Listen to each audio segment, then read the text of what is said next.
Hi అండి. నమస్తే. Welcome back Kavya iSmart Harini. ఎలా ఉన్నారు ఫ్రెండ్స్? బాగున్నారు కదా? అందరూ బాగున్నారని మనస్ఫూర్తిగా కోరుకుంటున్నాను. ఏం లేదండి, ఈరోజు మధ్యాహ్నము చిన్న వీడియో తీశాను. మధ్యాహ్నం నేను చేసుకునే పనులు అవన్నీ తీశాను. ఒక రోజు చూసేయండి. టిఫిన్స్ వేసుకుంటాను కదండి, టిఫిన్లు తీశాను. థమ్సప్ వాళ్ళు పెయింట్ వేసుకుంటామని షాప్కి అడిగారండి, అందుకని అది కూడా వేసుకోమన్నాడు. అది కూడా చిన్న చిన్న క్లిప్పులు తీశాను, వాళ్ళు ఎలా వేస్తారో ఏందో అని. అది కూడా చూసేయండి. సాయంత్రంకి టిఫిన్ వేసాను కదా, అవి కూడా తీసుకున్నాను. మొత్తం చూసేయండి.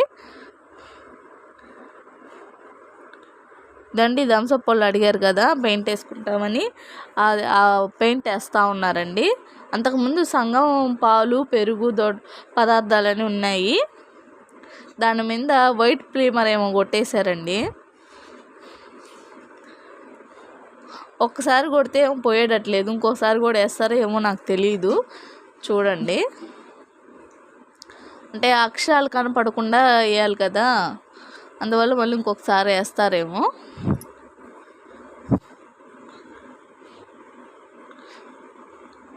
ఈ పెయింట్ కొట్టే వాళ్ళు మాత్రం అక్షరాలు మాత్రం చాలా బాగా రాస్తారండి, కొంచెం కూడా పాడవకుండా సూపర్గా రాస్తారు.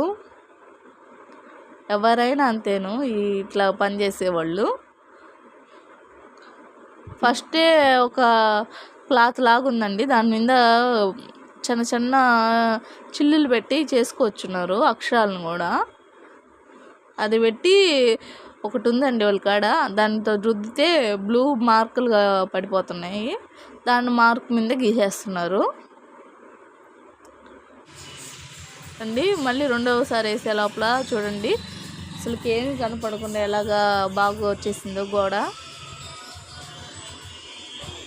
అవతల సైడ్ కూడా వేసారు, అది కూడా చూపిస్తాను. థమ్సప్ లోగో కూడా వేసారు, ఇంకా చాలా ఉందంటండి. షాప్ పేరు రాపించండి వైజాగ్. హరిణి మా పాప అండి, అందుకని హరిణి పేరు పెట్టున్నాము. అది హరిణి పేరు పెట్టామని మా అబ్బాయి ఫీల్ అయిపోతున్నాడండి, అందుకని అది హరిణి పేరు కదండి, అక్షిత్ అనే అబ్బాయి పేరండి. సరేనా? చెప్పు. అబద్ధాలు కదరా, నిజంగానేనా? నిజంగా నీ పేరు ఆడ పెట్టుండేది? నిజం నానా నీ పేరు? నిజంగా? ఒరే నాన్న, నీ పేరే ఆడ పెట్టుండేది, అక్షిత్. అది కాదు. అవును కాదు. అవును నిజంగా నాన్న. వసతులే ఉండు చూద్దు. అక్షిత్తు వసద్ది చూద్దు, సరేనా?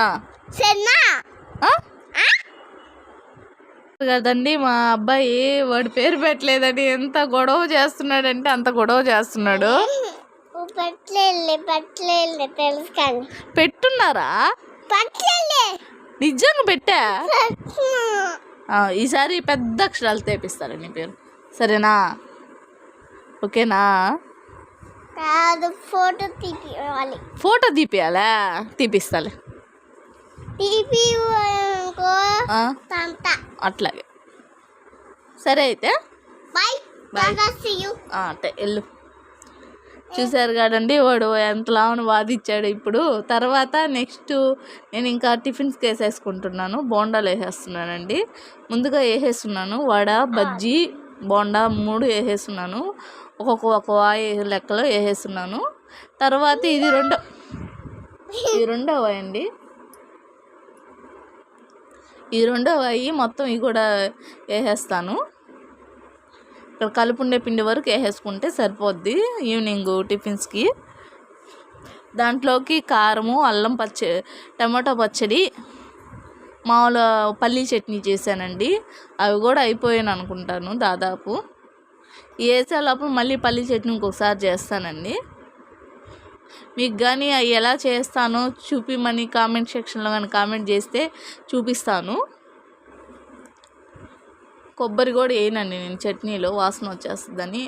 అందులో ఎక్కువ కలిసి వస్తుంది కానీ అది వేసుకుంటే, కానీ ఇప్పుడు నేను వేయటం లేదు అండి. బోండాలు బాగా వేగిపోతున్నాయండి, బాగా ఉడకాలి, లోపల కూడా ఉడకాలండి.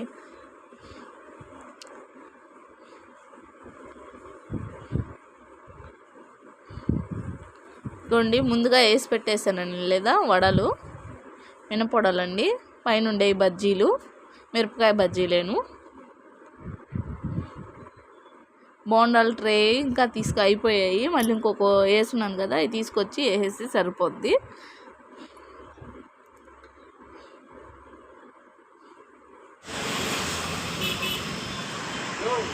ఇది వేసేసిన తర్వాత ఇంకా మళ్ళీ ఉదయం టిఫిన్స్కి అన్నిటికీ రెడీ చేసి పెట్టుకోవాలండి. ఈ పని అంతా అయిపోయే లోపల 9-10 అయిపోతుంది.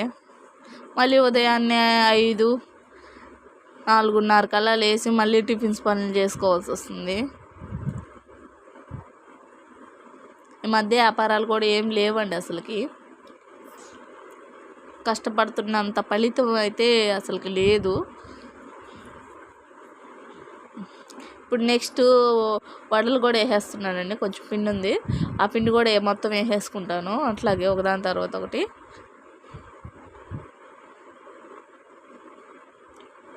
కాళ్ళని పక్కన తీసి పెట్టేసుకోవాలి.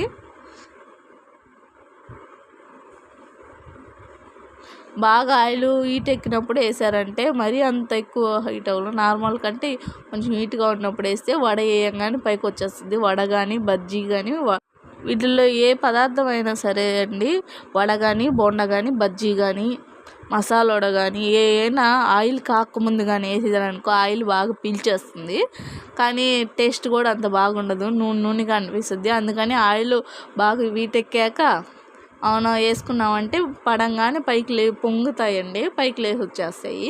అదే మనకి ఆయిల్ కాగుందని అర్థము. ఒకటి వేస్తేనే తెలిసిపోద్ది, అది బాగా కింద పోయి అతుక్కునిందంటే ఆయిల్ కాలేదు. కొంచెం సేపు దాలి వేసుకోవాలి. బాగా కాగిందంటే ఇట్లా వేయంగానే పైకి లేసి వచ్చేస్తాయి. ఇలా వడలు అయిపోయాయి, పక్కన పెట్టేసుకున్నాను. తర్వాత కొంచెం బజ్జీల పిండి కూడా ఉందండి, అది కూడా వేసేస్తున్నాను ఒకదాని తర్వాత ఒకటి. మిరపకాయ బజ్జీలండి, వాటికి మధ్యలో కట్ చేసుకొని కొంచెం వాము ఉప్పు కలిపి పెట్టుకున్నాను అంతే, నేను ఎక్కువ ఏం పెట్టను. ఇంకా మిరపకాయలు కూడా అలింగాకుండా ఉన్నాయండి రేట్లు మాత్రం. ఏం చేయాలో ఎట్లా ఉండాలో అసలుకి అర్థమే కావటం లేదు.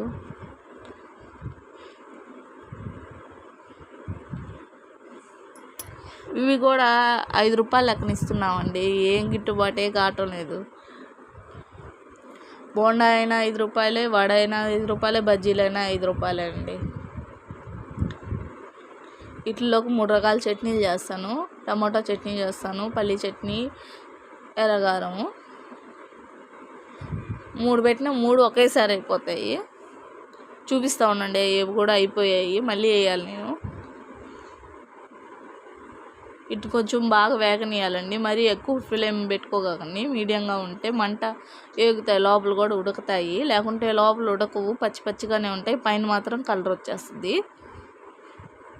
మంట మాత్రం మీడియంలో పెట్టుకోండి వేసినా ఇంకా అయినా. ఇది కూడా తీసి ఆ షాప్ దగ్గరికి తీసుకొని వెళ్ళిపోతున్నాము. చూడండి, వడలు, బజ్జీలు, బోండాలు అన్నీ రెడీ అయిపోయి ఉన్నాయి. చూసారు కదా, టమాటో చట్నీ అయిపోయింది, టమాటాలు అలింగాకుండా ఉన్నాయి రేట్లు మాత్రం. ఇప్పుడు టమాటో చట్నీ ఇంకా చేయను నేను. మామూలు చట్నీ కూడా అయిపోయింది, కారం కూడా అయిపోయింది, మళ్ళీ ఇంకొకసారి వేసుకోవాలి. మా వీడియో కానీ నచ్చినట్టయితే లైక్ చేయండి, షేర్ చేయండి, కామెంట్ చేయండి. ప్లీజ్ సబ్స్క్రైబ్ చేసుకోండి. Bye friends.